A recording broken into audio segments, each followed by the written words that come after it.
Hi everyone and welcome back to my channel. So as you can see from the title, we're going to be talking all about the new clean Sephora skincare line. I have picked up the entire collection. I've been using most of it for about a month now. So I have some really strong opinions, some, I like to think, thorough thoughts, and more importantly, I have what these products remind me of as far as their high profile dupes. So if that's something you're into, make sure to keep on watching, and please don't forget to subscribe because I do upload 3 times a week, and that is the best way to stay up to date on all the fun stuff I'm posting. So if you want to see my entire thoughts and review on the entire line, as well as what expensive products these are dupes for, keep on watching. So I'm going to go through an entire skincare routine. I did use most of this morning. Well, I used all of it, but in front of you, I only used a few of the items. I'm going to start by talking about the AMA cleanser. So this is the Clean Skin Gel Cleanse and Tone for face, eyes, and neck. Yes, this is eye safe. It does remove waterproof makeup as well. What I love most about this is that it is a gel texture, very lightweight, and it does foam up and lather up quite nicely. I most compare this to, and if I don't have the product to show you what I would compare it to, I'll throw it up on the screen, or to save time and not have to run back to my bathroom, I'm just going to throw it up on the screen. This most reminds me of the Soy Fresh Face Cleanser from Fresh. It is very similar, but it does not contain any soy. It does have a very nice clean scent to it, very lightweight. I don't find it overly stripping. As you guys know, I do like to use like an AHA BHA cleanser. My favorite currently is from Murad, and it's in the purple tube. But anytime I'm going in with an exfoliator or I'm going to be doing anything a little more harsh, this is what I've been grabbing as like a nice gentle cleanser. Plus this is what I use in the morning when I don't need something quite as harsh. Next, I follow that up with the Glycolic Glow Peel Pads. These, I know Dr. Dennis Gross has a set. This reminds me most of the First Aid Beauty towelettes, which come very similar in a large tub like this. I've been using, well, I'm about 30 deep, so I've been using this again about a month. So this is meant to be used AM and PM. I tend to only use something like this in the morning because I want to help boost that glow. And again, at night I go in with a little bit more of a heavy-duty exfoliator. What I love most about this entire line is on the back, it tells you when to use it and it tells you your active ingredients. So for example, this is using a beet amino acid in the cleanser, and in the toner, this is using a blend of natural glycolic acids that come from sugarcane, which does help to resurface and smooth the skin. Next, for serum, we have the Super Serum Ultra Glow. This is such an interesting product. So a little goes a long way. I really, and you guys can see, I haven't used a whole lot of this, and that's because I used 2 to 3 drops, and that's it on the entire face. It does leave everything looking nice and glowy, and it really does prep the skin nicely. This product is meant to be used mostly during the day. So this is going to be more of like your daily vitamin C serum. But because it has vitamin E in it as well, this is something that I think is really good as like an antibacterial, anti-pollutant protection for the skin. Just kind of helps to give you an additional barrier to keep other crap out of your skin. This is the only product that I don't have like a strong dupe for. It reminds me a lot of the Ole Henriksen Truth Serum. It also reminds me a lot of the peptide serum from Dr. Jart, both of which are very nourishing, very probiotic, very good for the skin, but neither of them really like give me that same texture, feel, vibe, etc. Next up, which features a lot of hyaluronic acid, this is the Brightening Eye Cream. Again, a little bit of this goes a very long way. Like, that's all I will take for both eyes. Now, hyaluronic acid is a great ingredient for causing the skin to absorb moisture and retain that moisture throughout the day. So I don't really know why this is claiming to be brightening, but it is definitely hydrating and depuffing. Again, hyaluronic acid is going to cool the under eye. It's going to help to, again, retain that moisture and keep things from getting gross. 90% of the lines we get in our faces and on our under eyes are because our skin is just not hydrated enough. I was watching a skincare routine review from Amanda Ensing, and the way she put it, which was perfect, If you fold a piece of paper, it's going to crease. And if you wet that paper first, it's just going to bend and go right back to the way it was. We want to hydrate to lubricate the skin so it doesn't age as quickly. Now, this collection also has 2 new hydrators. The first is going to be the hyaluronic acid. This is the All Day Hydrator. This stuff is super lightweight. It is barely there on the skin, and it's just all around beautiful for like laying a base for a hydrating primer. I like to use this more specifically at night though, because during the day, I prefer the 3.0 Nourishing Moisturizer. The hyaluronic acid reminds me a lot of, and you'll see, like it is a very thin formula.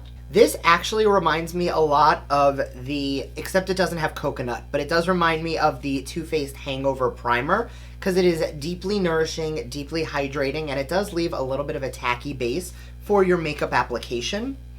You see how much I have used of this product. This reminds me of like the perfect blend of the Drunk Elephant Lala Retro and the Bobbi Brown Vitamin Enriched Face Base, and it is a fraction of the price of both. This is super hydrating, super nourishing, meant to be used night and day, and it just preps the skin beautifully. And you can even see, again, just such a beautiful glow from these products. I will link all the prices below, but I did pick up the Sephora Essentials Kit. I did also get a travel size of this because I really did enjoy this product. And it came with the cleanser and the zinc mask.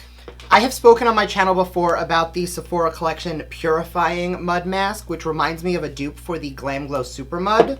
This is $5 less expensive and a little bit smaller. I have not used it yet because I am still working through this one, and it is the exact same mask. There is no difference in these. Like, I do need to do a little bit more of a deep dive on the ingredients.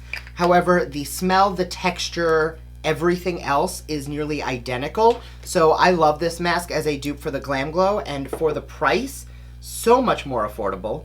Now, this one did retail for $20, and it is 2 ounces. This one retails for $15, and it is 1 ounce. So it's not exactly a better value, even though it is a lower price point.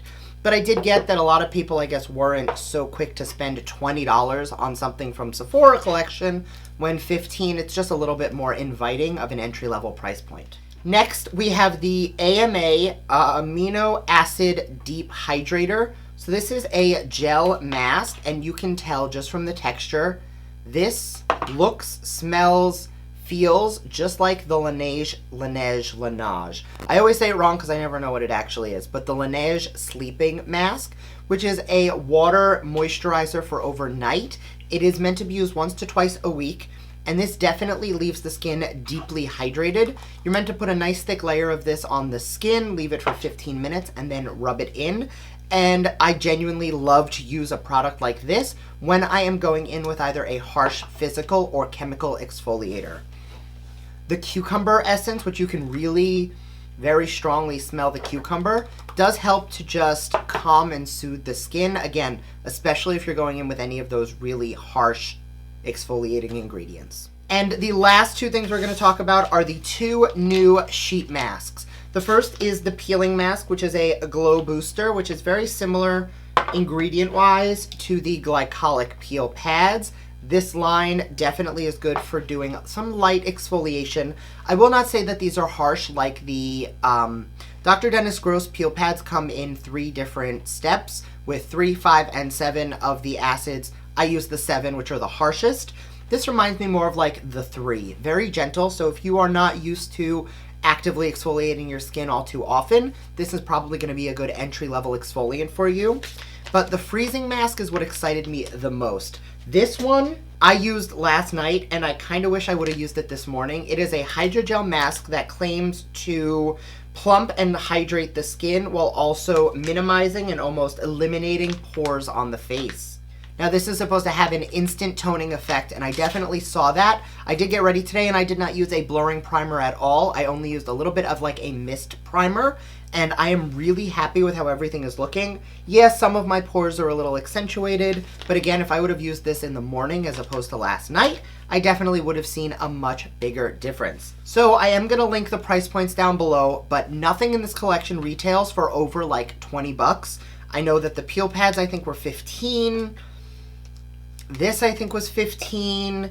The serum I think was $20. The serum is the most expensive, but a serum is going to be a more concentrated ingredient, so it is going to be a little bit stronger. Definitely worth the value. Again, these products are a very good price point for entry level. So if you don't have an active skincare routine and you're looking to build it from the ground up, some of these products remind me of some of the top high-end expensive skincare products on the market. So it's really, really great for getting in that entry level price point. Something else I really found that I love about this line is I was doing some research and all of the products are sustainably packaged. So, and it even says on the back of this box, plastics in these tubes are made from sugarcane residuals and the cardboard comes from sustainably managed forest and is printed in vegetable ink. So all of this is really naturally sourced and derived, clean beauty, clean ingredients, great for the skin.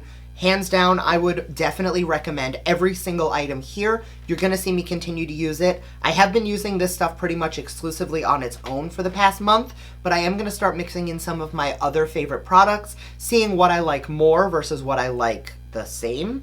Because like these peel pads, I definitely think for an entry level peel, it's good. I like something a little more potent. However, the serum, the Nourishing Moisturizer, and the cleanser, I think are things that you're really going to be seeing a lot of from me in upcoming skincare roundups.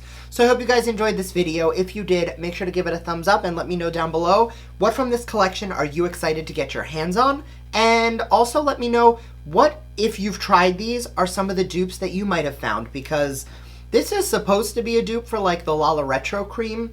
I find it more to be like the Protini, so definitely still Drunk Elephant dupe, but a little bit different in which one I think it's duping. So thanks again, and I will see you guys next time. Bye!